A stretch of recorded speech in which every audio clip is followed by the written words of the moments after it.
আজ ২৬ মার্চ মহান স্বাধীনতা দিবস। যথাযোগ্য মর্যাদায় দিবসটি পালনে জাতীয় পর্যায়ে নেওয়া হয়েছে নানা কর্মসূচি। এর মধ্যে জাতির শ্রেষ্ঠ সন্তানদের প্রতি শ্রদ্ধা জানাতে প্রস্তুত করা হয়েছে স্মৃতিসৌধ। বুধবার সকালে ঢাকা সহ সারা দেশে ৩১ বার তোপধ্বনির মাধ্যমে দিবসটির সূচনা হবে।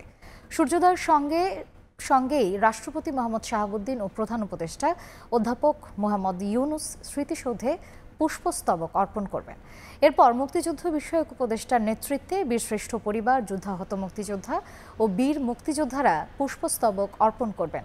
বিদেশি কূটনীতিক, বিভিন্ন রাজনৈতিক, সামাজিক সংগঠন সহ সর্বস্তরের মানুষ স্মৃতিসৌধে পুষ্পস্তবক অর্পণ করে শহীদ বীর মুক্তিযোদ্ধাদের প্রতি শ্রদ্ধা জানাবেন। এছাড়া জেলা ও উপজেলার স্মৃতিসৌধে পুষ্পস্তবক অর্পণ করা হবে। দেশের সব বিভাগ, জেলা ও উপজেলা পর্যায়ে জাতীয় পতাকা উত্তোলন, জাতীয় সঙ্গীত পরিবেশন, শিক্ষা প্রতিষ্ঠানের ছাত্রছাত্রীদের সমাবেশ ও কুচকাওয়াজ অনুষ্ঠিত হবে।